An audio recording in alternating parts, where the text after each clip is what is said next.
Good morning everyone. Today we will move to our next topic, that is life sketch of Ustad Fayaz Khan.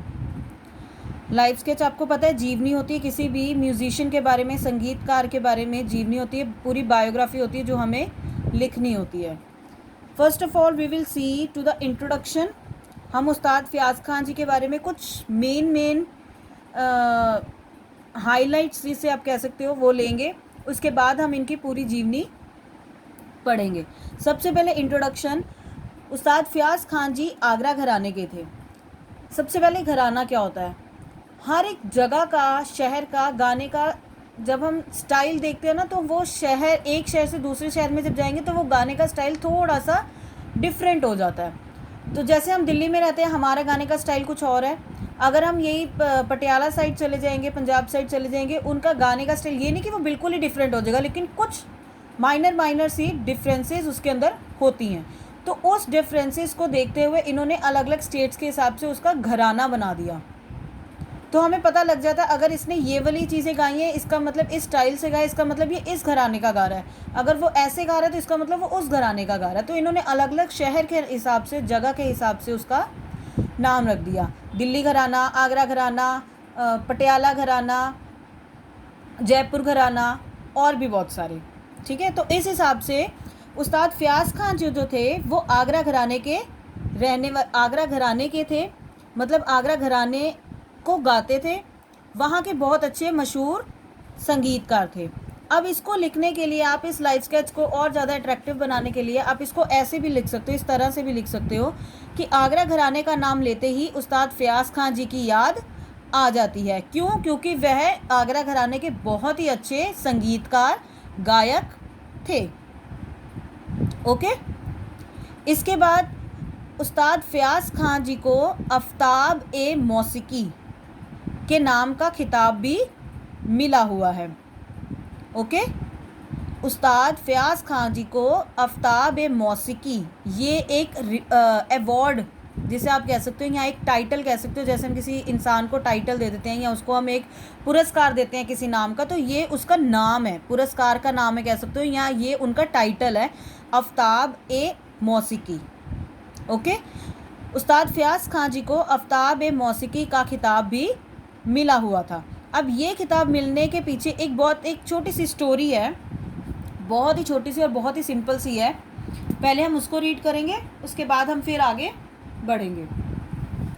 Story कुछ ऐसे है कि सन 1906 के आसपास कुछ समय के लिए उस्ताद फ़याज़ खान जी मैसूर जगह का नाम है, मैसूर दरबार में रहे थे. ओके. तो उस टाइम वहाँ पे रहते हुए उसी बीच उस्ताद फ़याज़ खान जी और मैसूर दरबार, वहाँ का जो दरबार था, मैसूर दरबार के बीच में एक मुकाबला हुआ था.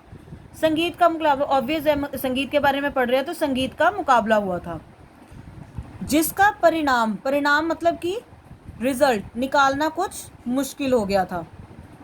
मतलब दोनों के बीच में इतना अच्छा था, इतना अच्छा दोनों ने गाया, इतनी अच्छी दोनों कॉम्पिटिटर रहे थे कि उनके अंदर से रिजल्ट निकालना बहुत ज़्यादा टफ हो गया था, परिणाम निकालना मुश्किल था. तो ऐसे में महाराजा जो मैसूर के राजा थे, महाराजा मैसूर ने उस्ताद फ़याज़ खान जी के गायन से, उनके गाने से इतने प्रभावित हुए, इतने खुश हुए कि उन्होंने उस्ताद फ़याज़ खान जी को स्वर्ण पदक दिया और साथ ही आफ्ताब ए मौसीकी का खिताब दिया. ओके. अंडरस्टूड.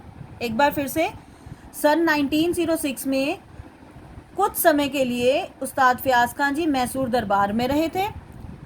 उस्ताद फ़याज़ खान जी और मैसूर दरबार में उसी बीच कुछ मुकाबला, संगीत का मुकाबला हुआ, जिसमें उन्होंने इतने अच्छे से परफॉर्मेंस दी कि उसका रिज़ल्ट निकालना बहुत ज़्यादा मुश्किल हो गया था.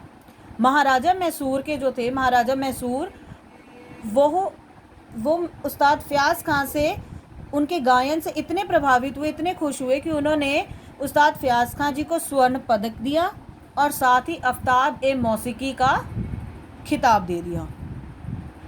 ओके. ये हुई स्टोरी आफ्ताब ए मौसीकी खिताब मिलने की. अब इसके बाद जो हम इंट्रोडक्शन उनके बारे में पढ़ रहे थे उसका है कि आगरा घराना के उस्ताद फयाज खान जी आगरा घराना के बेजोड़ गायक थे। बेजोड़ मतलब जिनका किसी के साथ मेल नहीं हो सकता, इतना अच्छा गाते थे कि हम उनके बराबरी में किसी को ले ही नहीं सकते। बेजोड़, जोड़ मतलब जिसके साथ हम जोड़ सकते हैं, बेजोड़ जिसके साथ हम जोड़ नहीं सकते। ठीक है, आगरा घराने के बहुत ही बेजोड़ गायक थे। कौन? उस्ताद फयाज खान जी। और वो इतने अच्छे गायक थे कि शास्त्रीय संगीत क्या होता है? क्लासिकल, इंडियन क्लासिकल म्यूजिक जो हम सीख रहे हैं उसके आपको पता है डिफरेंट पार्ट्स होते हैं कह लो, या उसके अंदर डिफरेंट गाने की चीज़ें होती हैं जिसको हम ध्रुपद, धमार, ख्याल, तराना, टप्पा, ठुमरी वगैरह देते हैं। ध्रुपद, धमार, ख्याल तो हो गया प्रॉपर क्लासिकल, जो आप जैसे सीख रहे हो। आपने 11वीं में सीखा था बड़ा ख्याल जिसको हमने बहुत स्लो गाया था, छोटा ख्याल जिसको हम नॉर्मली शब्द या जिसको हम बंदिश गाते हैं, ये ख्याल हो गया। वैसे ध्रुपद होता है जैसे आपने बड़ा ख्याल किया था, धमार भी वैसा ही होता है। तो ये तो हो गया प्रॉपर क्लासिकल। इससे कुछ सेमी क्लासिकल ले लो, वो होता है टप्पा, ठुमरी, दादरा आदि। इसी तरह के और भी होते हैं। सेमी क्लासिकल जिसके अंदर क्लासिकल होता है लेकिन प्रॉपर नहीं होता, इतना ज़्यादा टफ रूल्स नहीं होते, उससे कुछ रूल्स कम होते हैं, वो सेमी क्लासिकल होता है। तो उस्ताद फयाज खान जी आगरा घराने के ऐसे बेजोड़ गायक थे जो कि शास्त्रीय संगीत, इंडियन क्लासिकल म्यूजिक में ध्रुपद, धमार और ख्याल के साथ साथ, मतलब ये तो अच्छी तरह से गाते ही थे, इसके साथ साथ तराना, टप्पा, ठुमरी और दादरा जैसे और भी कई चीज़ें गाने में बिल्कुल निपुण थे। निपुण मतलब बिल्कुल एक जैसे गाते थे। अब ये नहीं कह सकते वो क्लासिकल के ही सिंगर हैं या वो सिर्फ क्लासिकल ही गाते हैं, ऐसा नहीं था। वो इतने अच्छे सिंगर थे, इतने अच्छे गायक थे, इतने अच्छे संगीतकार थे कि वो ध्रुपद, धमार और ख्याल शास्त्रीय संगीत में ये तीनों चीज़ों तो गाते ही थे, इसके साथ साथ तराना, टप्पा, ठुमरी जैसी और भी कई चीज़ें बहुत ही अच्छी तरह से, उसी निपुणता से, उसी तरह से बहुत अच्छे से गाते थे। ओके, ये हो गया हमारा इंट्रोडक्शन। एक बार फिर से आपको बता रही हूँ हमने इंट्रोडक्शन में क्या क्या पढ़ा। सबसे पहले हमने ये पढ़ा कि उस्ताद फयाज खान जी आगरा घराने के बहुत मशहूर गायक थे। आगरा घराना का नाम लेते ही हमें उस्ताद फयाज खान जी की याद आ जाती है क्योंकि वो बहुत अच्छे गायक थे वहाँ के। इसके बाद उनको आफ्ताब मौसीकी नाम का खिताब भी मिला था।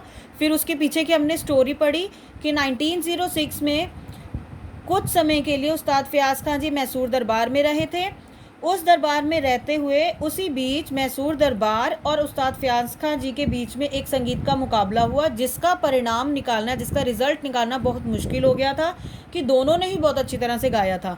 लेकिन महाराजा मैसूर उस्ताद फयाज खान जी के गायन से इतने प्रभावित हुए, इतने खुश हुए कि उन्होंने उस्ताद फयाज खान जी को स्वर्ण पदक दिया और साथ ही आफ्ताब मौसीकी का खिताब दिया। ये तो होगी स्टोरी। अब हमने इसके बाद क्या पढ़ा कि आगरा घराना के बेजोड़, वो ऐसे बेजोड़ गायक थे जो कि शास्त्रीय संगीत के ध्रुपद, धमार, ख्याल के साथ साथ और जो है टप्पा, ठुमरी जैसी भी जो चीज़ें हैं उसको भी बहुत ही अच्छी तरह से वो गा लेते थे। मतलब हमने इसके अंदर मेनली 3 चीज़ें पढ़ी कि वो सबसे पहले आगरा घराना के थे, फिर उसके बाद उनको आफ्ताब मौसीकी का खिताब मिला जिसकी हमने स्टोरी भी पढ़ी कि वो कैसे मिला, और तीसरी चीज़ हमने ये पढ़ी कि वो बेजोड़ गायक थे जिसके साथ हम उनका कुछ किसी के साथ मेल नहीं कर सकते, और वो शास्त्रीय संगीत ध्रुपद, धमार के साथ साथ तराना, टप्पा वगैरह भी अच्छी तरह से गा लेते थे। ओके, ये होगी उनकी इंट्रोडक्शन। अब हम पढ़ेंगे उनके जन्म के बारे में। उस्ताद फयाज खान जी का जन्म 1886 में हुआ था। आगरा के नज़दीक के एक सिकंदरा नाम की जगह में हुआ था। ओके, कब हुआ था? 1886 में हुआ था। कहाँ पे हुआ था? आगरा के नज़दीक एक जगह है, कौन सी है? सिकंदरा, वहाँ पे हुआ था। उनका जन्म अपने मामा के घर में हुआ था। क्यों? क्योंकि उनके पिता जो थे उनका उस्ताद जी के जन्म के 3-4 महीने पहले ही देहांत हो चुका था। ओके, उस्ताद फयाज खान जी के पिताजी का नाम क्या था? सफदर हुसैन खान। ओके, समझ आ गया? एक बार फिर से बता रही हूँ। सन 1886 में आगरा के पास में एक सिकंदरा नाम की जगह है, वहाँ पे उस्ताद फयाज खान जी का जन्म हुआ। जन्म कहाँ पे हुआ? अपने मामा के घर हुआ था।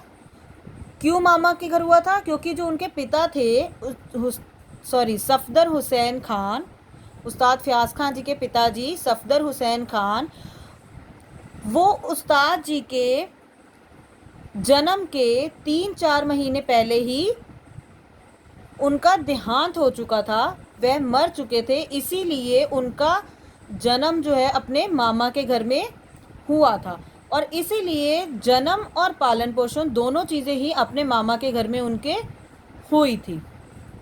ओके, समझ आ गया इतना?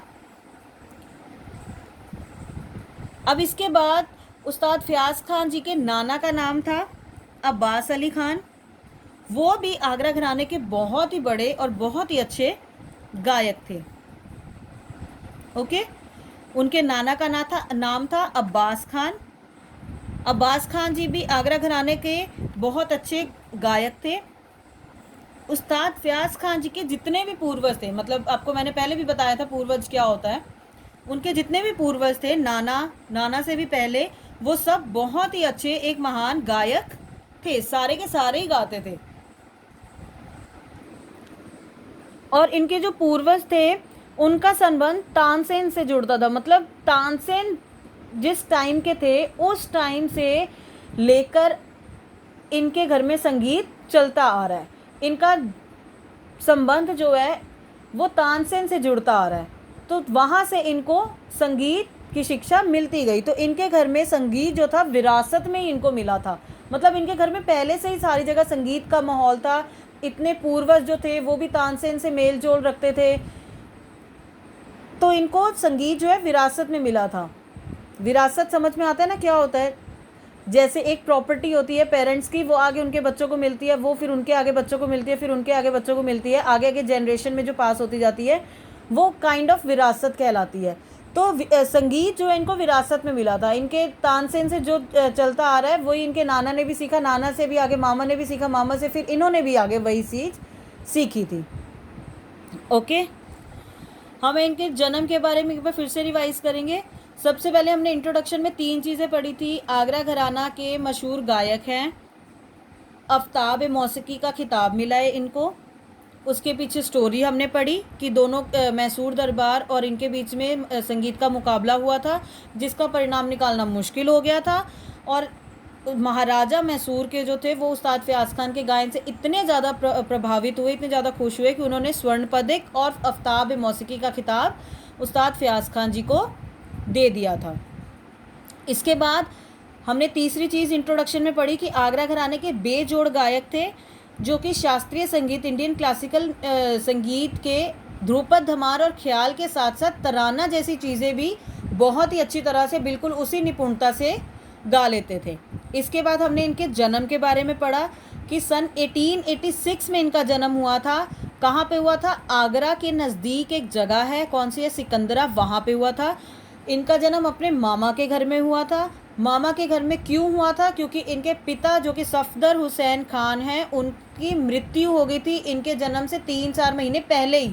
अभी इनका जन्म हुआ भी नहीं था, उससे पहले ही इनकी मृत्यु हो गई थी, इसीलिए इनका जन्म अपने मामा के घर हुआ और इनका पालन पोषण भी वहीं पे हुआ। अब वहाँ पे इनके नाना जी भी रहते थे। इनके नाना जी का नाम था अब्बास खान। अब्बास खान जो थे इनके नाना जी, वह भी आगरा घराने के बहुत अच्छे गायक थे।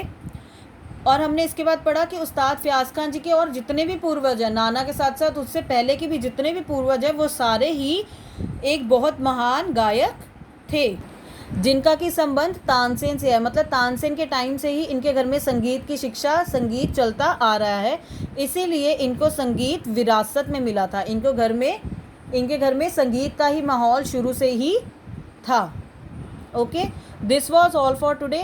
आज हमने उस्ताद फयाज खान जी की लाइफ स्केच के 2 पार्ट्स कवर किए हैं, इंट्रोडक्शन एंड जन्म।